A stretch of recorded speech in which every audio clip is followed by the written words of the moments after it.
জওহরলাল নেহরু বলতেছে, আমি তো ভারতবর্ষের মানুষ, ভারতবর্ষের মুসলমান আর হিন্দুদের মধ্যে আমি কোনো পার্থক্য দেখিনি।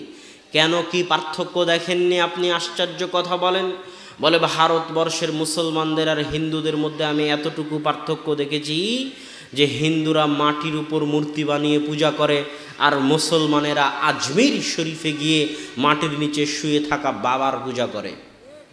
একটা মাটির উপরে আর একটা মাটির নিচে, এতটুকুই পার্থক্য দেখেছি, এর বাইরে আমার চোখে কোনো পার্থক্য পড়েনি। অতএব মুসলমান আর হিন্দুদের আলাদা দেশের প্রয়োজন নাই। এই হচ্ছে এদেশের মানুষের অবস্থা। এদেশের মানুষ তাওহীদ কাকে বলে তা জানে না। মানুষ তো জানে না, আলেম ওলামাও জানে না। আল্লাহ সুবহানাহু ওয়া তাআলা পবিত্র কোরআনে বলছেন, আম্মান খালাকাস সামাওয়াতি ওয়াল আরজ, দুনিয়ার মানুষ আসমান জমিনকে সৃষ্টি করেছে। দুনিয়ার মানুষ যে বলবে আল্লাহ সৃষ্টি করেছে, এটা আল্লাহ জানেন। আল্লাহ রাসূলকে বলছেন, আপনি ইহুদি খ্রিস্টানদের জিজ্ঞেস করুন, ইহুদি খ্রিস্টানদের বলুন আসমান জমিনকে সৃষ্টি করেছে। লা ইয়াকুলুনাল্লাহ, ইহুদি খ্রিস্টানরা বলবে আসমান জমিন আল্লাহ সৃষ্টি করেছেন। আজকেও পৃথিবীতে যত ইহুদি আছে, পৃথিবীতে যত খ্রিস্টান আছে, তাদেরকে জিজ্ঞেস করে দেখেন যে ইহুদি আসমান জমিনকে সৃষ্টি করেছে, তারা বলবে আল্লাহ সৃষ্টি করেছে। দেখবেন খ্রিস্টান ইহুদিদের নাম হয় ডেভিড। ডেভিড হচ্ছে খ্রিস্টান ইহুদিদের নাম। ডেভিড মানে দাউদ। দাউদ আলাইহিস সালাতু ওয়াস সালামকে ইংরেজিতে বলা হয় ডেভিড। তাদের নাম দেখবেন জেসাস। জেসাস মানে ঈসা আলাইহিস সালাতু ওয়াস সালাম। মোসেস, মোসেস মানে মূসা আলাইহিস সালাতু ওয়াস সালাম। এইভাবে তারাও, আমাদের যারা নবী, তারাও তাদেরকে নবী মনে করে। শুধু শেষ নবী মুহাম্মদ সাল্লাল্লাহু আলাইহি ওয়াসাল্লাম ব্যতীত তারাই বানু ইসরাইল। ইহুদি খ্রিস্টানেরাই বানু ইসরাইল। এরাও যখন বলে তখন মুখে আল্লাহ শব্দই উচ্চারণ করে। এদেরকে আজও আপনি জিজ্ঞেস করে দেখতে পারেন আসমান জমিনকে সৃষ্টি করেছে, তারা বলবে আল্লাহ সৃষ্টি করেছে। আর ইহুদি খ্রিস্টান বাদে পৃথিবীর অন্য গোত্র যারা আছে, পৃথিবীর অন্য ধর্মের মানুষ যারা আছে, যেমন হিন্দু আছে, বৌদ্ধ আছে, শিখ আছে, জৈন আছে, তাদেরকে যদি জিজ্ঞেস করেন, তারা আল্লাহ শব্দ মুখে উচ্চারণ না করলেও তারা বলবে আসমান জমিনের সৃষ্টিকর্তা একজন, যিনি উপরে আছেন। অতএব আল্লাহ জানেন যে পৃথিবীর মানুষ বলবে আসমান জমিন আমি সৃষ্টি করেছি।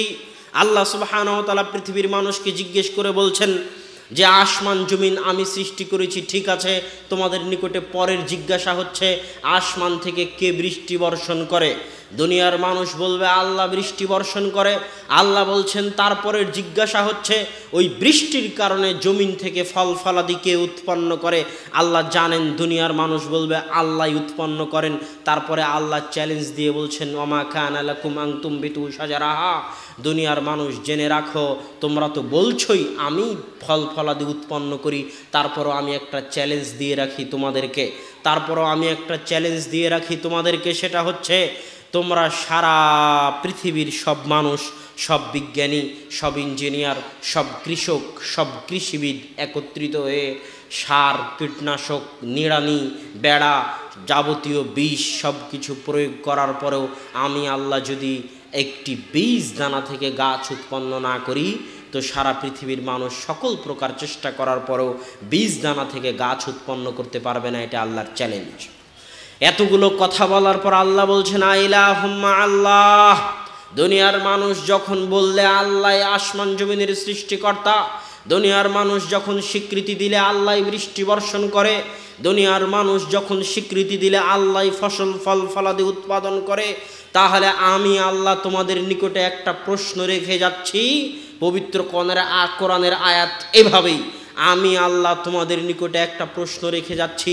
আমি যখন বৃষ্টি বর্ষণ করি, আমি যখন আসমান জমিন সৃষ্টি করি, আমি যখন ফল ফলাদি উৎপাদন করি, তাহলে আমি ব্যতীত কি কোনো ইলাহ আছে? এটা আল্লাহর জিজ্ঞাসা দুনিয়ার মানুষের কাছে। এর উত্তর দুনিয়ার মানুষ খুঁজবে। কোরআন আজও এইভাবেই আছে। 1400 বছর ধরে মানুষের কাছে, মানুষের কানে, মানুষের মগজে, মানুষের বিবেকে কোরআনে জিজ্ঞাসা করেই যাচ্ছে।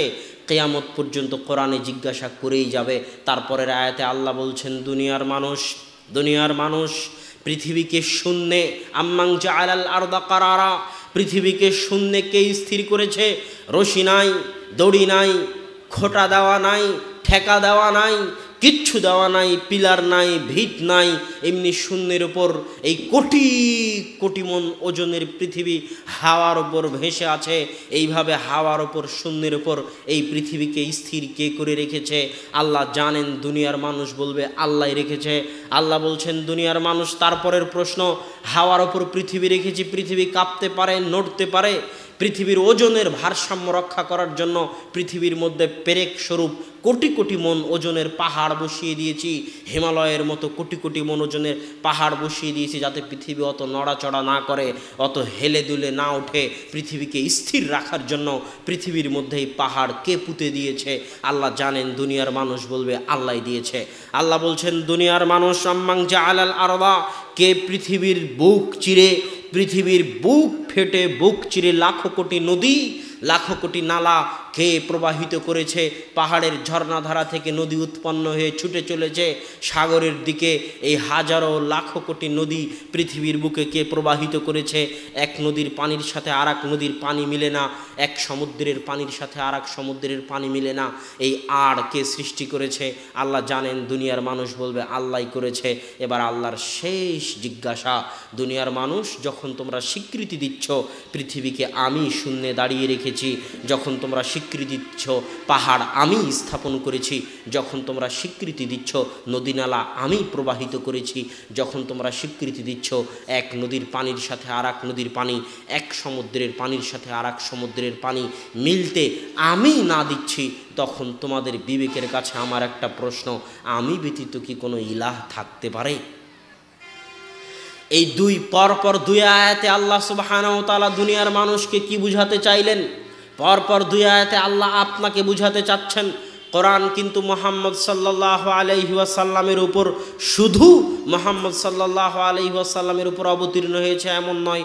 কোরআন আপনাদের সবার উপর অবতীর্ণ হয়েছে, সবার জন্য এসেছে, সবার কাছে এসেছে, সবার সাথে কথা বলতে এসেছে মাধ্যম মুহাম্মদ সাল্লাল্লাহু আলাইহি ওয়াসাল্লাম। অতএব কোরআনের প্রশ্ন আপনার নিকটেও। আল্লাহ এই দুই আয়াতে, কোরআন এই দুই আয়াতে আপনাকে কি বুঝাতে চাচ্ছে? কোরআন এটাই বুঝাতে চাচ্ছে, কোরআন জানে, আল্লাহ সুবহানাহু তাআলা জানে যে দুনিয়ার মানুষ আমাকে সৃষ্টিকর্তা হিসেবে মানলেও আমাকে ইলাহ হিসেবে মানে না। দুনিয়ার মানুষ আমাকে বৃষ্টি বর্ষণকারী হিসেবে মানলেও আমাকে ইলাহ হিসেবে মানে না। দুনিয়ার মানুষ আমাকে ফসল উৎপাদনকারী হিসেবে মানলেও আমাকে ইলাহ হিসেবে মানে না। দুনিয়ার মানুষ আমাকে রিজিক দাতা হিসেবে মানলেও আমাকে ইলাহ হিসেবে মানে না। তার মানে আল্লাহকে রিজিক দাতা হিসেবে মানা, আল্লাহকে বৃষ্টি বর্ষণকারী হিসেবে মানা, আল্লাহকে সৃষ্টিকর্তা হিসেবে মানা আর আল্লাহকে ইলাহ হিসেবে মানা এক নয়। কথা মনে হয় আমি বুঝাতে পারিনি। কথা না বুঝতে পারলে আমার সাথে কথা বলতে হবে। কথা কি বুঝতে পেরেছেন? আল্লাহকে রিজিক দাতা হিসেবে মানা, আল্লাহকে সৃষ্টিকর্তা হিসেবে মানা, আল্লাহকে পালনকর্তা হিসেবে মানা আর আল্লাহকে ইলাহ হিসেবে মানা এক নয়। আবু জেহেল আল্লাহকে সৃষ্টিকর্তা হিসেবে মানত, আবু জেহেল আল্লাহকে পালনকর্তা হিসেবে মানত, আবু জেহেল আল্লাহকে রব হিসেবে মানত, কিন্তু আল্লাহকে ইলাহ হিসেবে মানত না। এমন হাজারো মানুষ আমাদের মধ্যে আছে, আমাদের সমাজে আছে, আমাদের গ্রামে আছে, যারা আল্লাহকে সৃষ্টিকর্তা হিসেবে মানে হিন্দুদের মতো, যারা আল্লাহকে রিজিকদাতা হিসেবে মানে ইহুদি খ্রিস্টানদের মতো, যারা আল্লাহকে পালনকর্তা হিসেবে মানে আবু জেহেলের মতো, যারা আল্লাহকে সকল কিছুর রক্ষণাবেক্ষণকারী হিসেবে মানে আব্দুল মুত্তালিবের মতো, কিন্তু আল্লাহকে ইলাহ হিসেবে মানে না। এমন মানুষের সংখ্যার অভাব নাই এই সমাজে। তাহলে আল্লাহকে সৃষ্টিকর্তা মানে আল্লাহকে রব হিসেবে মানা আর আল্লাহকে ইলাহ হিসেবে মানা কি এমন আজীব কথা শুনলেন?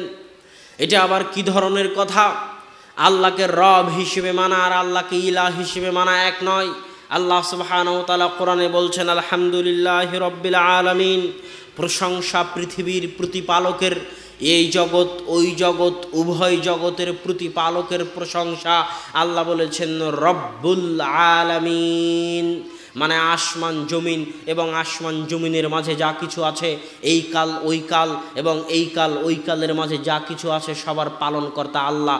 ইহুদিকেও খেতে দেয় আল্লাহ। যে আল্লাহকে গালি দেয় নাস্তিক, তারও রুজিরুটির মালিক আল্লাহ সুবহানাহু ওয়া তাআলা। আল্লাহ বলছেন মা মিন দাব্বাতিন ফিল আরদি, আসমানের নিচে জমিনের উপরে এমন কোনো পাখালি পোকামাকড় জীবজন্তু মানুষ জানোয়ার এমন কোনো কিছু নাই যার রিজিকের দায়িত্ব আমি আল্লাহ বহন করি না। আল্লাহু আকবার। অতএব আল্লাহ সবারই পালনকর্তা, চাহে সে আল্লাহকে গালি দিক, চাহে সে সারাদিন গুনাহ করুক, চাহে সে সারাদিন আল্লাহকে অমান্য করুক, চাহে নামাজ পড়ুক চাহে না পড়ুক, চাহে রোজা রাখুক চাহে না রাখুক, চাহে সুদ খাক চাহে না খাক, সবার জীবন মৃত্যুর মালিক, সবাইকে রিজিক দেওয়ার মালিক, সবাইকে খেতে দেওয়ার মালিক আল্লাহ সুবহানাহু ওয়া তাআলা। আল্লাহ সবাইকে খেতে দেন, আল্লাহ সবাইকে রিজিক দেন। ইহুদি হলেও, হিন্দু হলেও, নাস্তিক হলেও, আল্লাহকে গালি দিলেও, কোরআনকে জ্বালিয়ে দিলেও তাকে খেতে দেন কে? আল্লাহ সুবহানাহু ওয়া তাআলা। কেননা তিনি রব্বুল আলামিন, কিন্তু তিনি ইলাহ সবার নন, কেননা সবাই আল্লাহকে ইলাহ হিসেবে মানে না। তাহলে রব মানে হচ্ছে যিনি লালন পালন করেন। মা যেমন সন্তানকে কোলে নিয়ে পেশাব পায়খানা পরিষ্কার করে দুধ পান করিয়ে মা যেমন সন্তানকে লালন পালন করেন, আল্লাহ তার চাইতে বেশি আদর যত্নে সারা পৃথিবীর সকল মানুষকে লালন পালন করে থাকেন। যখন মায়ের পেটে 10 মাস 10 দিন ছিলেন, তখন পৃথিবীর কোনো শক্তির ক্ষমতা ছিল না, আপনার নিজেরও ক্ষমতা ছিল না যে 2টা রুজি রুটি অর্জন করবেন। এই 10 মাস 10 দিন মায়ের পেটে আপনাকে খেতে কে দিয়েছে? আল্লাহ দিয়েছে। যখন দুনিয়ার বুকে আসলেন, তখন 2.5-3 বছর বয়স হওয়ার আগ পর্যন্ত চাবিয়ে খাওয়ার কোনো ক্ষমতা, কোনো দাঁত আপনার ছিল না। এই 2.5 বছরের জন্য মায়ের বুক থেকে দুধের ঝর্ণাধারা আল্লাহ প্রবাহিত করেছেন। আল্লাহ হচ্ছেন মায়ের মতো আপনার লালন পালনকারী। যে জমিনে বসে আছেন, এই জমির মালিক আল্লাহ। হয়তো এখন একজন আছে, 50 বছর আগে একজন ছিল, 500 বছর পরে আর একজন থাকবে, কিন্তু পৃথিবী যেই দিন সৃষ্টি হয়েছিল সেই দিন থেকে আসল মালিককে আল্লাহ সুবহানাহু ওয়া তাআলা। মানুষ মাত্র ক্ষমতার হাত বদল হচ্ছে। মানুষ তো আর কোনো জায়গায় বসবাস করে না, মানুষ বসবাস করে সময়। মানুষ যদি জায়গায় বসবাস করতো তাহলে আদম আলাইহিস সালাম এখনও থাকতো, মুহাম্মদ সাল্লাল্লাহু আলাইহি সাল্লাম এখনও থাকতো। মানুষ কোনো জায়গায় থাকে না। আমি যদি বলি আমি রাজশাহীতে থাকি, ভুল হবে। আমি যদি বলি আমি সৌদিতে থাকি, ভুল হবে। আমি আসলে একটা সময়ের মধ্যে বসবাস করি। 1993 সালে জন্ম হয়েছে, যেই দিন মারা যাব, এই 1993 থেকে ওই মারা যাওয়ার সময়টুকু আমার। এই সময়ের মধ্যে আমি চাইলে আপনার দিনাজপুরেও থাকতে পারি, আমি চাইলে লন্ডনেও থাকতে পারি, সেটা কোনো ব্যাপার নয়। আসলে মানুষ বসবাস করে সময়ের মধ্যে। সময় যেই দিন শেষ হয়ে যায়, মানুষের থাকাও সেই দিন শেষ হয়ে যায়। অতএব আমরা আছি একটা সময়ের মধ্যে। এই জায়গার মালিক আল্লাহ সুবহানাহু ওয়া তাআলা। আমরা যে অক্সিজেন নিচ্ছি তার মালিক আল্লাহ সুবহানাহু ওয়া তাআলা। যে রোদের আলোয় আমরা জীবন যাপন করতেছি, একটা গাছকে যদি 1 মাসের জন্য গামলা দিয়ে ঢেকে দেওয়া যায়, রোদ থেকে দূরে রাখা যায়, গাছ মারা যাবে। মানুষকে যদি রোদের আলো থেকে দূরে রাখা যায়, মানুষও মারা যাবে। পৃথিবীর সকল শক্তির উৎস তো পৃথিবীতে কোথাও শক্তি আসবে না, মানুষও শক্তি পাবে না, জীবজন্তু তারাও শক্তি পাবে না। জীবজন্তু কি খায়? ঘাস খায়। ঘাস কোথায় থেকে শক্তি নেয়? রোদ থেকে শক্তি নেয়। মাটি এবং রোদের সংমিশ্রণে ঘাস বড় হয় এবং ঘাসের মধ্যে শক্তি সঞ্চার হয়। তারপরে সেই ঘাসটা গরু খায়, তখন গরুর মধ্যে শক্তিটা আসে। সেই গরুটা আমরা খাই, তখন আমাদের মধ্যে শক্তি আসে। শুরুটা হলো রোদ থেকে। রোদ নাই তো ঘাসও নাই, ঘাস নাই তো গরুও নাই, গরু নাই তো মানুষও নাই। সকল শক্তি, সকল কিছুর উৎস, সকল রিজিকের উৎস হচ্ছে সূর্য। আর এই সূর্য কে দিয়েছে? আল্লাহ সুবহানাহু ওয়া তাআলা দিয়েছে। অতএব আমাদের রবকে আল্লাহ সুবহানাহু ওয়া তাআলা, আমাদের লালন পালন কর্তা আল্লাহ সুবহানাহু ওয়া তাআলা। কিন্তু আমরা আল্লাহকে ইলাহ হিসেবে মানি না। আল্লাহ কি বলতেছে? আল্লাহ বলতেছে যিনি তোমাকে খেতে দেয় ইলাহ হওয়ার যোগ্য তিনি। আপনাকে যিনি খেতে দেয় ইলাহ হওয়ার যোগ্য কে? তিনি। যিনি আপনার লালন পালন কর্তা, আপনি যদি একটা সিজদা করেন তো একটা সিজদা পাওয়ার অধিকার কে রাখে? আল্লাহ। যিনি আপনার রুজি রুটির মালিক, আপনি যদি কোনোদিন দোয়া করেন, ওই দোয়া কার কাছে করবেন? আপনার ওই হাতটুকু তোলার অধিকার পাওয়ার একমাত্র যোগ্য কে? আল্লাহ। আপনার যখন অসুখ বিসুখ হলো, তখন যিনি আপনাকে খাওয়ায়, যিনি আপনাকে পড়ায়, আপনি তার কাছে না গিয়ে চলে গেলেন তাবিজ কবজের কাছে, মানে আপনি আল্লাহকে রব হিসেবে মানেন, ইলাহ হিসেবে মানেন না।